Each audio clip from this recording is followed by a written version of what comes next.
Bonjour à tous, chers téléspectateurs de TV Liberté, et bienvenue dans ce numéro 484 d'Immédiat, l'émission de décryptage des médias. Bonjour Jean-Yves. Bonjour Lucas. Aujourd'hui, dans l'image de la semaine, nous allons revenir sur l'africanisation de la France, avec plusieurs actualités, vous allez le voir. Le dossier du jour, quant à lui, sera consacré à l'attentat de Moscou et les deux théories du complot qui en découlent, l'une occidentale, l'autre russe. Les pastilles de l'info ne seront pas oubliées. Nous terminerons par le portrait piquant du jour fait par Claude Cholet, consacré à Michel Drucker, l'immortel Michel Drucker, à la télévision depuis les années 60. N'oubliez pas d'aimer cette vidéo, de la partager avec vos amis, de vous abonner, de vous réabonner à TV Liberté, c'est important. C'est parti pour le Immédiat numéro 484. La météo de l'info, c'est avis de tempête. Et pas seulement sur les côtes bretonnes, mais d'abord et surtout sur les finances françaises. Une dette de 3 000 milliards. Un budget financé à 50% sur la dette. La France, 25e sur 27 des pays européens pour le poids de la dette par rapport au PIB. 26e sur 27 pour le financement du budget par la dette. En face, les moulinets de communication d'Attal qui ne sont pas à la hauteur des enjeux. À terme, ce sera la hausse de la TVA ou le prélèvement forfaitaire sur les comptes bancaires des Français, alors qu'il faudrait taper dans les folles dépenses de l'immigration, mais de cela, il n'est jamais question. L'image de la semaine, c'est l'africanisation de la France. Vous allez le voir sur ces images. Regardez cette vidéo. Ce sont des files d'attente pour une élection au Sénégal. Petit détail, nous ne sommes pas en Afrique, mais bien en France, ici à Asnières-sur-Seine, dans le 92. Regardez. Ah, ils vont attendre longtemps ici, hein, je pense, ouais. Mais c'est pas grave, parce que nous, on est des patriotes. Et puis, on est des citoyens sénégalais avant tout. Voter, c'est important, ça va bien? Vous allez bien? Yes, ça roule? Yes. Que peut-on dire sur ces images ? C'est une image du grand remplacement, en tout cas de la très grande présence africaine en France, et en particulier en Île-de-France, parce que là, ça ne concerne que le Sénégal. Donc il y a aussi le Mali, il y a aussi la Guinée, il y a aussi la Côte d'Ivoire, il y a beaucoup d'autres pays, et puis il y a des pays d'Africains de l'Est. Donc, c'est tout à fait impressionnant.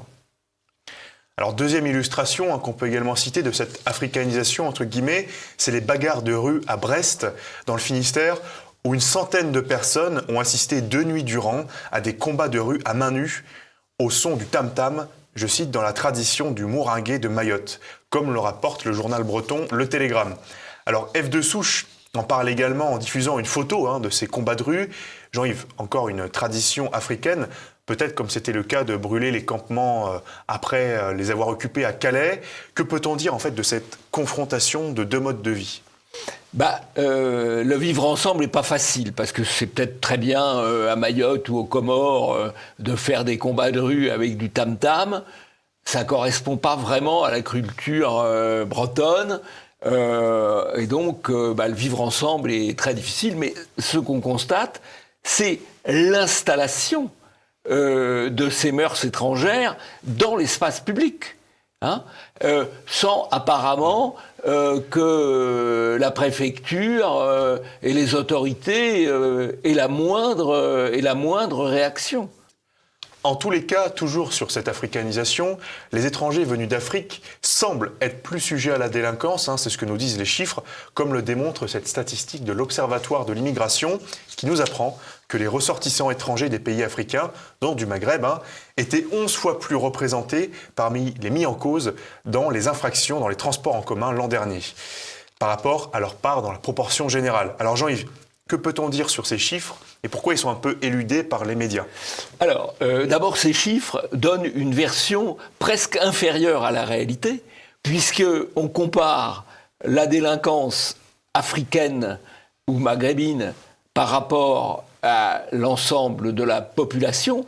Et dans l'ensemble de la population, il y a d'autres étrangers et il y a des immigrés à la seconde génération dont on sait aussi que leur délinquance est souvent plus élevée que celle de la population d'origine. Donc, mais retenons simplement le chiffre, 11 fois, c'est évidemment considérable. C'est considérable. Et pourquoi c'est considérable? Parce que ça fait des années que c'est interdit d'en parler et qu'à partir du moment où un phénomène est occulté, il ne peut pas être traité. Parce que c'est interdit d'en parler. Il y a même des interdictions de manifestations ou d'associations par M. Darmanin qui sont fondées sur le fait que certains intervenants parle de la liaison entre la délinquance et l'immigration qui relève du fait. Et donc, là, c'est un fait qui ressort grâce à l'Observatoire de l'immigration, qui fait très bien son travail, encore que là, il ne fait qu'exploiter des statistiques du ministère de l'Intérieur, mais les statistiques du ministère de l'Intérieur, en général, quand elles ne vont pas dans le sens du politiquement correct, elles sont occultées. Eh bien, il faut pouvoir en parler, il faut pouvoir dire les faits, dire les choses, parce que si on ne dit pas les faits et qu'on ne dit pas les choses, on ne peut pas traiter les problèmes. Après avoir abordé ces problèmes d'africanisation en France, partons, si vous le voulez bien, à l'international, avec l'attentat de Moscou et les théories du complot qui en découlent. C'est parti pour le dossier du jour. Le dossier du jour, l'attentat de Moscou. En 3 parties, nous allons d'abord rappeler ce qui s'est passé, étudier le complotisme issu de l'OTAN, de l'Ukraine, et le complotisme issu du pouvoir russe. Alors, les articles de presse d'abord mettent en avant le mystère qui entoure les conditions de l'attentat et les suppositions sur qui sont les vrais commanditaires. L'Express, par exemple, titre « Attentat de Moscou, les zones d'ombre d'une enquête sous influence ». Une image marquante également, c'est Vladimir Poutine lui-même, les airs tristes et tirés, qu'on voit ici allumer une bougie en hommage aux victimes de cet attentat. Un fait notable aussi, c'est le sort qui est réservé aux terroristes qui ont tué au bas mot 150 personnes. On peut dire qu'ils n'ont pas vraiment été traités selon la Convention de Genève, les règles du Conseil de l'Europe, les habitudes occidentales. Et cette différence de traitement est particulièrement marquante quand on voit ces 2 images d'arrivée au procès, celle de Salah Abdeslam en France et celle des 2 terroristes de l'attentat de Moscou, l'un un œil crevé, l'autre l'oreille arrachée. Bon. Certaines belles âmes, notamment médiatiques, plaignent le traitement subi par ces terroristes qui ont effectivement été torturés. Mais pas étonnant quand on voit que les journalistes de Mediapart viennent d'être condamnés pour avoir envoyé de l'argent à des djihadistes, comme le rapporte F de Souche. Alors Jean-Yves, un commentaire à faire sur le sort réservé aux terroristes et sur ce traitement médiatique? Alors, il y a 2 choses. D'abord sur le sort réservé aux terroristes. Ils ont manifestement été torturés. Ce qui est nouveau, c'est que c'est assumé. Je pense qu'il y a 10 ans ou il y a 15 ans, je ne pense pas que les autorités russes auraient laissé voir les tortures. Aujourd'hui, non seulement ils ont été torturés, oui, ça c'est indiscutable, mais ils le montrent. Ils le montrent, donc ils assument. Alors, bon, la torture, ça s'est pratiqué dans les pays occidentaux européens. Il y avait eu un débat au moment de la guerre d'Algérie. Enfin, elle est finie depuis 60 ans, mais enfin, il y a eu depuis 60 ans. Mais il y a eu un débat au moment de la guerre d'Algérie. Est-ce qu'on a le droit de torturer pour faire parler un terroriste et éviter d'autres actes terroristes? C'était une question. Il y a eu aussi, plus récemment, des tortures après le 11 septembre, dans les prisons américaines de Guantanamo ou d'Abu Ghraib. Mais elles n'étaient pas non plus, elles n'étaient pas assumées. Revendiquées. Elles n'étaient pas revendiquées et elles étaient peut-être un peu moins spectaculaires physiquement. Donc là, les Russes assument une rupture par rapport, on va dire, à la doxa en matière de traitement, y compris des délinquants, y compris des terroristes. Ils ne cherchent plus à se faire bien voir. Ils ne cherchent plus à se faire bien voir. Ça, je crois que c'est un élément assez important. Au-delà de l'événement et du sort des terroristes, le drame soulève des questionnements quand même sur qui sont les commanditaires, alors que l'État islamique a revendiqué cet attentat, comme on le sait. On a constaté une double théorie du complot, d'une part par les Occidentaux, d'autre part par les Russes. Et d'abord, commençons par le complotisme de l'OTAN. L'Ukraine affirme que la Russie est responsable de l'attentat sur son propre sol. Et l'avocat médiatique Pierre Gentillet relève que ce complotisme est ici autorisé. Je cite, « Les Russes auraient donc organisé un 11 septembre eux-mêmes dans le but de justifier une guerre. Moins de 4 heures après l'attentat, les services ukrainiens connaîtraient donc déjà les coupables. Impressionnant. » Jean-Yves, un commentaire à faire sur ce complotisme autorisé ? Alors d'abord, le problème, dès qu'il y a un événement de cette ampleur, il frappe l'opinion et les médias sont quasiment obligés d'en parler. Sauf qu'ils en parlent en ayant très peu d'informations et en ayant à chaque fois des informations qui sont contrôlées par les pouvoirs. Ça peut être contrôlé par le pouvoir russe, ça peut être aussi contrôlé par les autres pouvoirs qui commandent des événements sur lesquels ils n'ont pas forcément une connaissance parfaite. En plus, tout événement majeur amène des questions, présente des bizarreries. Le 11 septembre, ça présente des bizarreries. Le Bataclan, ça présente des bizarreries. Donc, à partir de là, on peut développer toute forme de complotisme. La question, quand il y a une bizarrerie c'est de savoir si c'est un aléa ou si ça révèle autre chose.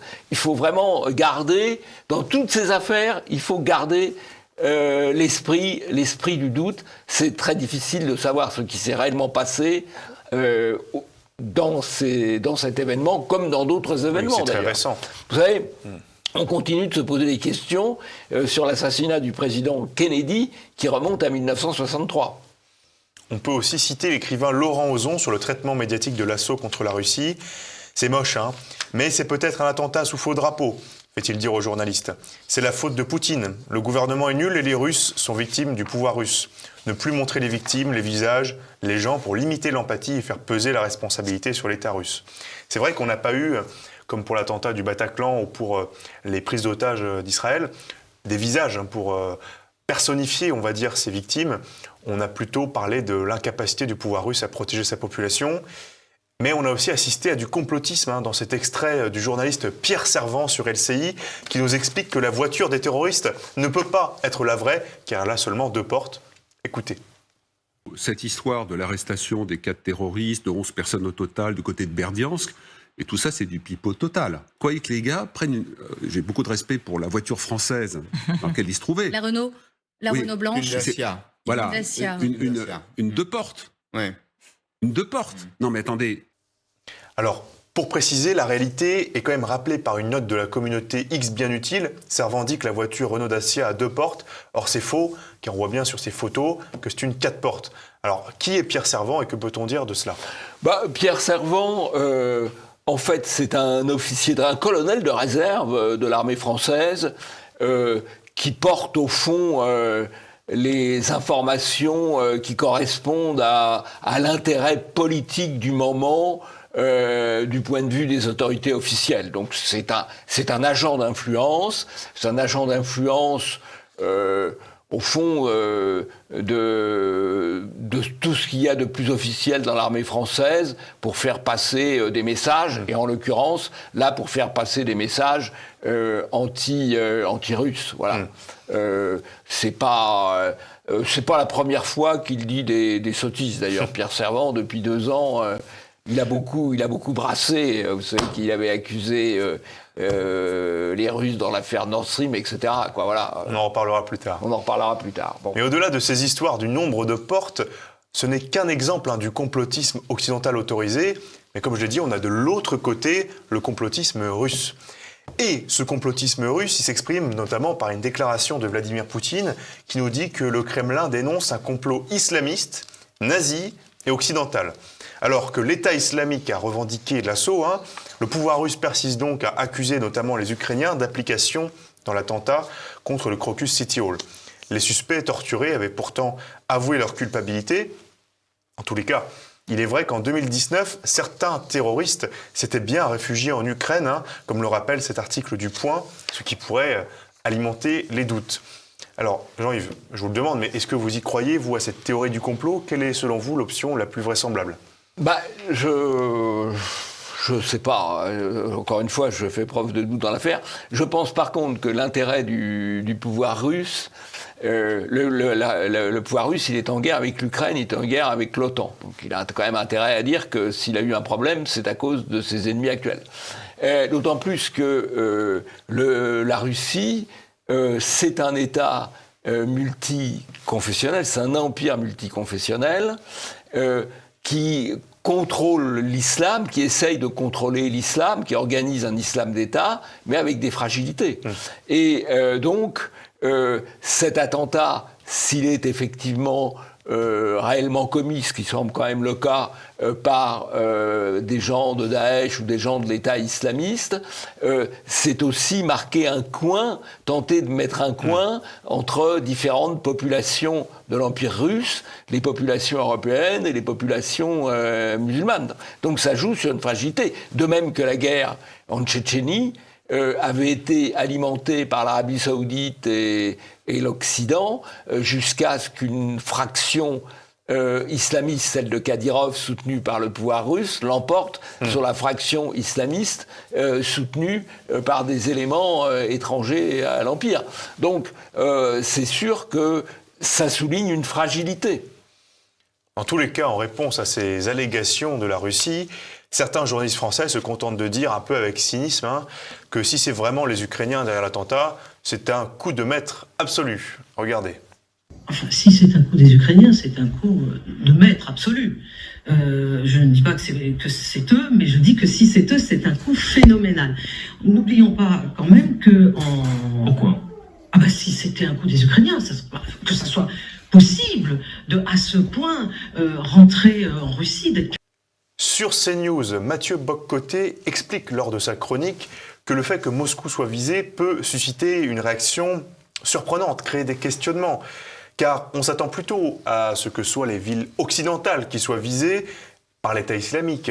Mais en réalité, les islamistes assimileraient aussi les Russes au peuple blanc, chrétien et européen. Regardez Mathieu Bock-Côté sur CNews. Mais ce que nous disent les islamistes au moment de frapper, c'est que la Russie, néanmoins, c'est nous un peu. C'est-à-dire que lorsque les islamistes de l'État islamique décident de frapper à Moscou, ils le font dans le même esprit qu'ils ont frappé un jour New York, qu'ils ont frappé Paris, qu'ils ont frappé Madrid, qu'ils ont frappé Londres, qu'ils ont frappé Nice et qu'ils frapperont demain d'autres villes ou ces mêmes villes en Occident. Jean-Yves, un commentaire à faire sur ce choix des islamistes d'attaquer la Russie ? Si vous voulez, ils attaquent un pouvoir impie. Le pouvoir russe est un pouvoir impie de leur point de vue. Et la vraie question, est-ce qu'on peut organiser un islam d'État ? C'est ce que tente le pouvoir russe. C'est pas certain que ça marche. Pourtant, il n'y a pas de laïcité à proprement parler en Russie. Il y a des minorités musulmanes, tchétchènes. Comment est-ce que ça marche en Russie ?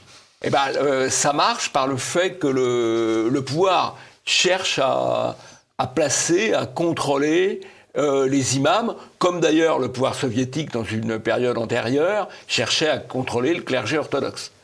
Est-ce que ça marche ? Est-ce que ça marche pas ? À suivre. Après avoir vu les deux facettes de la théorie du complot concernant l'attentat à Moscou, place aux pastilles de l'info. Première pastille de l'info, c'est la mort de Frédéric Mitterrand, l'ancien ministre de la Culture, et on constate un traitement médiatique plutôt favorable envers Frédéric Mitterrand. Globalement, quand on lit les titres, on salue sa mémoire, ou plutôt, on remarque qu'il n'y a quasiment rien sur l'attrait pour les jeunes garçons thaïlandais dont M. Mitterrand a été friand, comme le rappelle le journal Pure People. Alors pourtant, cette part d'ombre était de notoriété publique. Un JT de France 2 de 2009 évoquait déjà les propos tenus par l'ancien ministre de la Culture dans son livre « La mauvaise vie ». Regardez cet extrait de 2009. J'en viens à cette polémique qui concerne le ministre de la Culture, Frédéric Mitterrand. Le Front National, mais aussi le Parti Socialiste, l'accuse d'avoir fait l'apologie du tourisme sexuel avec de jeunes garçons. Référence à un livre en forme de journal sorti il y a 4 ans. Cet après-midi, le ministre a décidé de répondre et de contre-attaquer. Jean-Yves, En fait, c'est F. de Souche qui, à l'époque, avait fait sortir cette histoire. Est-ce qu'on peut dire que c'est un exemple du travail de réinformation et de pression médiatique qu'il faut effectuer ? Oui, alors c'est un exemple du travail qu'il faut faire, du travail de pression médiatique. Alors, ce qui est étonnant quand même dans l'hommage quasi unanime à Frédéric Mitterrand, je sais bien que quand quelqu'un meurt, il y a un minimum de décence à respecter, mais il y a tout de même une contradiction entre, si on pense par exemple à la campagne qui a été menée contre Depardieu pour un propos leste sur une fillette sur un cheval, propos d'ailleurs qu'il conteste. Donc on fait une affaire absolument monstrueuse d'un propos condamnable, mais contesté, mais d'un propos.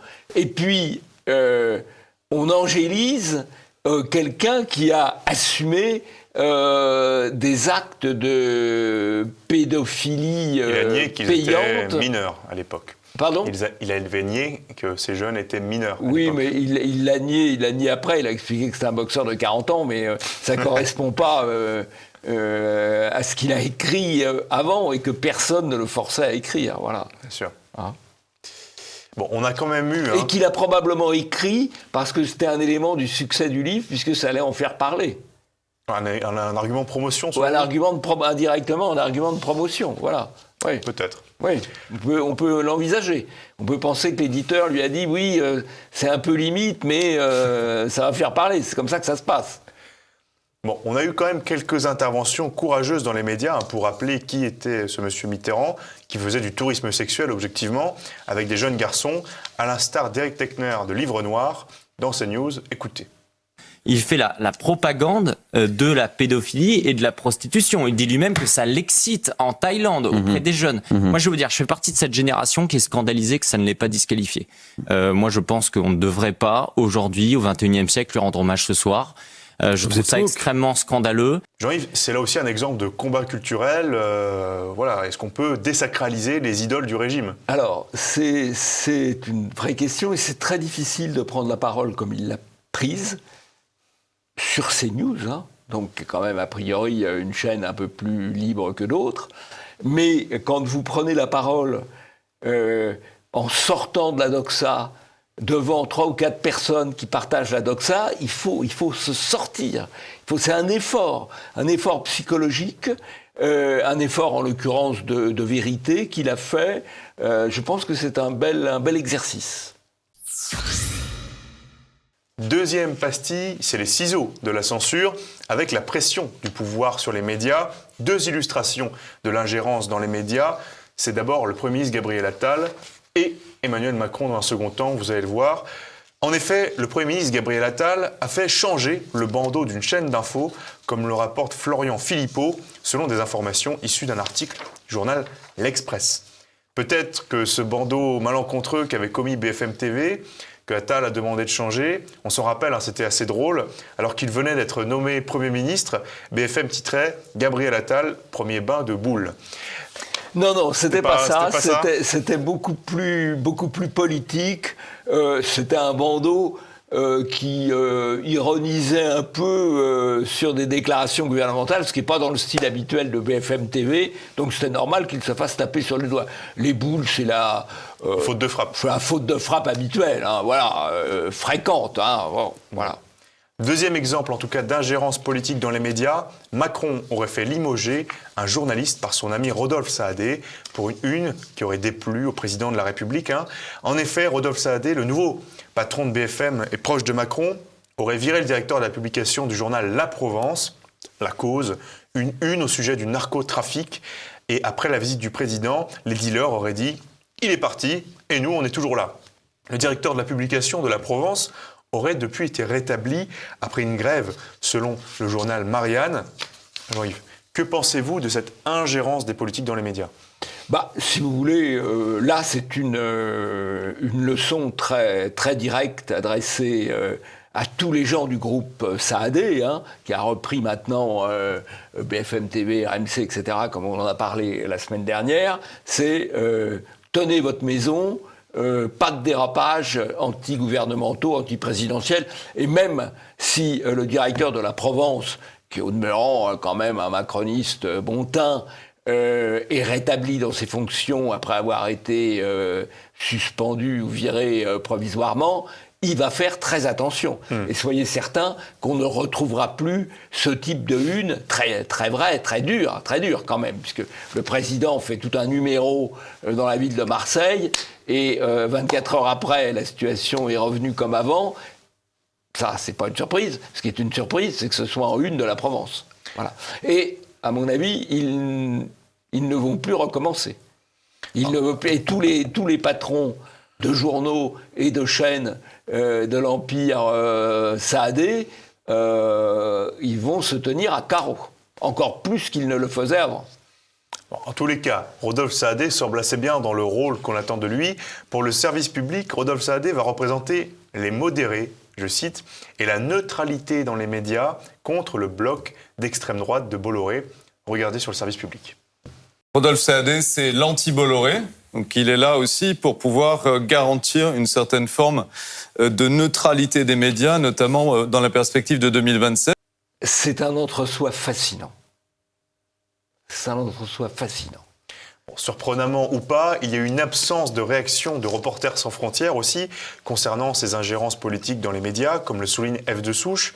L'organisation semble pourtant plus prompte à attaquer CNews pour son manque de pluralisme auprès du Conseil d'État. Mais bon, on peut le regretter peut-être. Troisième pastille, c'est la grande occultation. Le gazoduc Nord Stream aurait été saboté par les Ukrainiens. On revient sur ce dossier du jour, quant à lui, qui était consacré à la théorie du complot. On apprend finalement que c'est bien les Ukrainiens qui étaient derrière la destruction de Nord Stream. Écoutez sur LCI, David Pujadas. Cela aura été une des grandes énigmes du début de la guerre et cette fois, la vérité apparaît au grand jour. Le sabotage du gazoduc Nord Stream 2 entre la Russie et l'Allemagne sous les eaux glacées de la Baltique était bien commandité par le sommet de l'armée ukrainienne.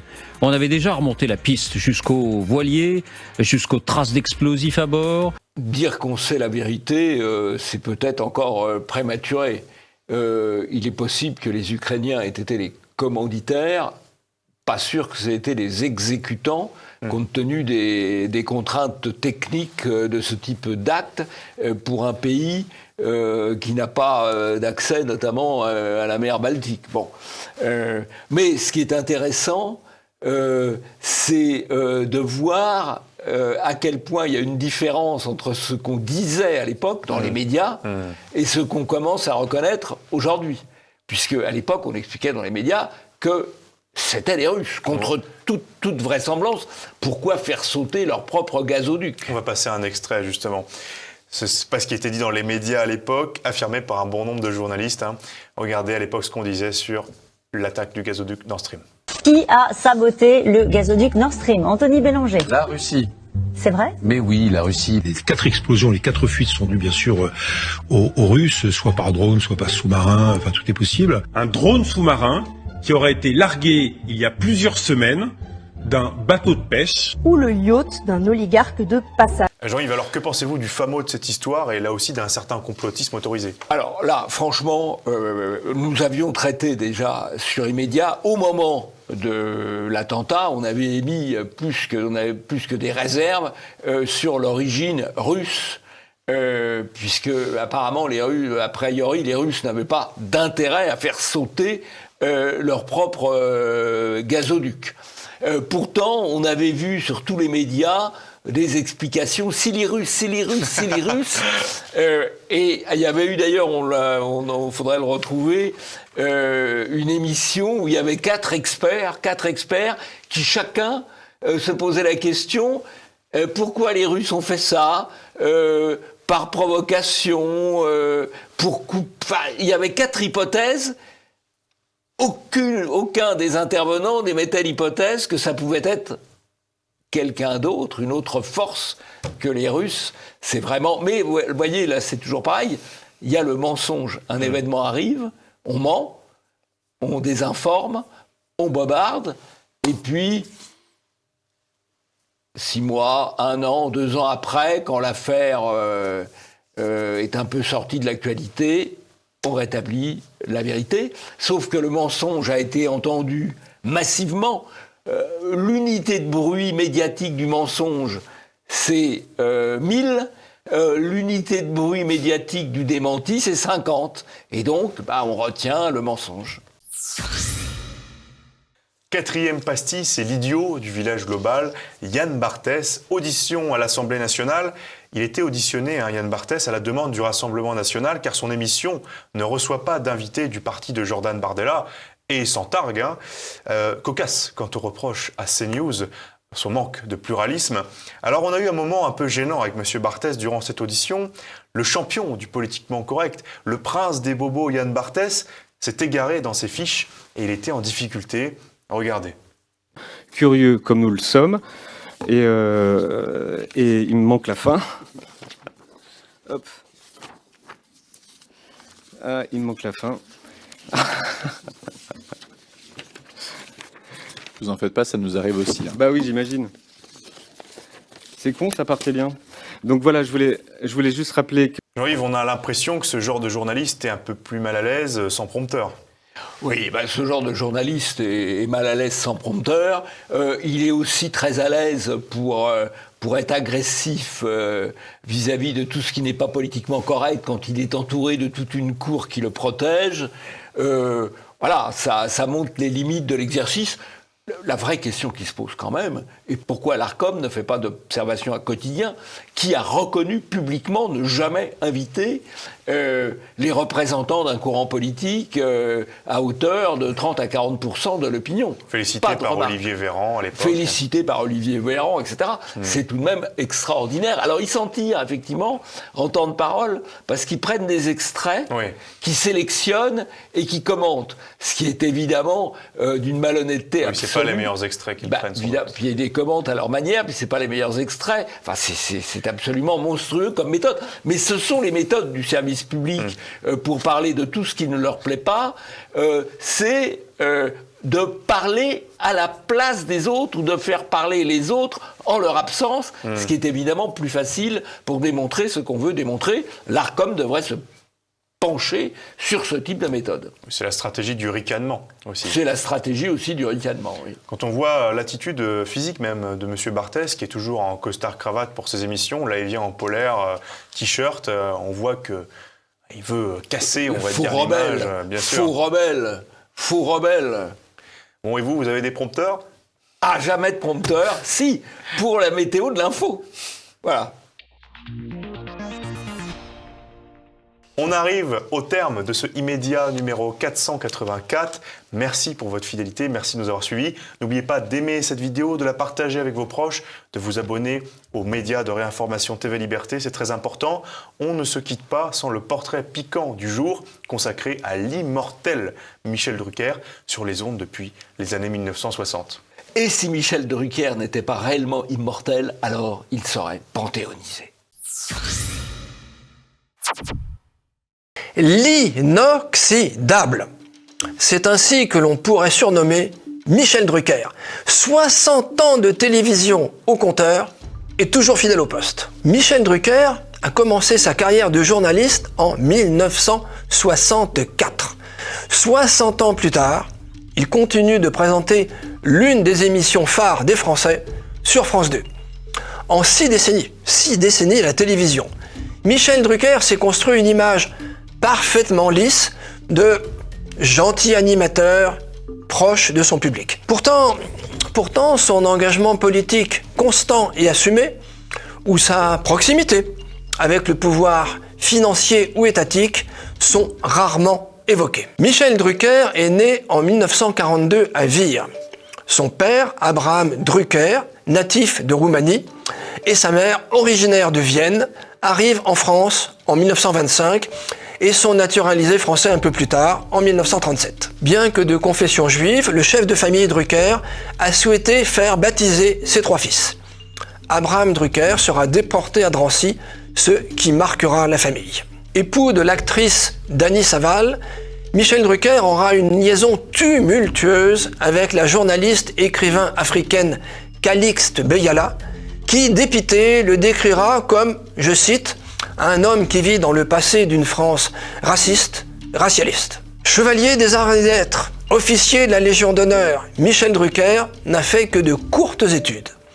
Son service militaire, au service de l'information des armées, le rapproche de l'ORTF, où il démarre comme journaliste sportif en 1964 à 22 ans. Il commentera le football également sur TF1 et Antenne 2. Il restera jusqu'en 1975 sur la première chaîne de l'ORTF pour rejoindre alors TF1.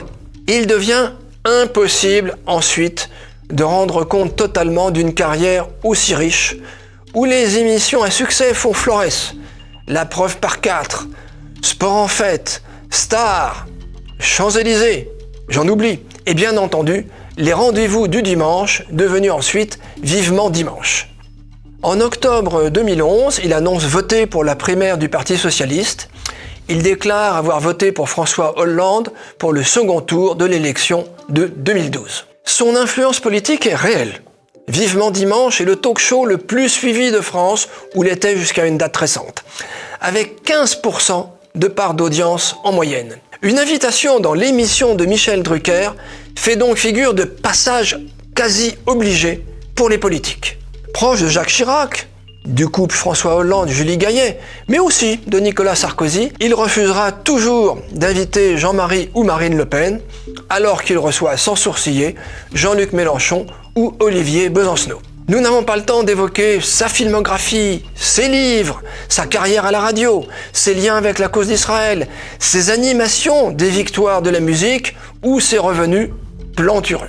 Élu fréquemment comme la personnalité préférée des Français, il annonce en 2023 sa retraite pour 2025, avant de le démentir en janvier 2024, considérant que son départ n'est plus d'actualité. Faisons un peu de politique fiction. Michel Drucker étant maintenant quasi immortel, il sera toujours présent en 2027. Si Marine Le Pen est élue à la présidence, refusera-t-il toujours de la recevoir ? Réponse dans 3 ans.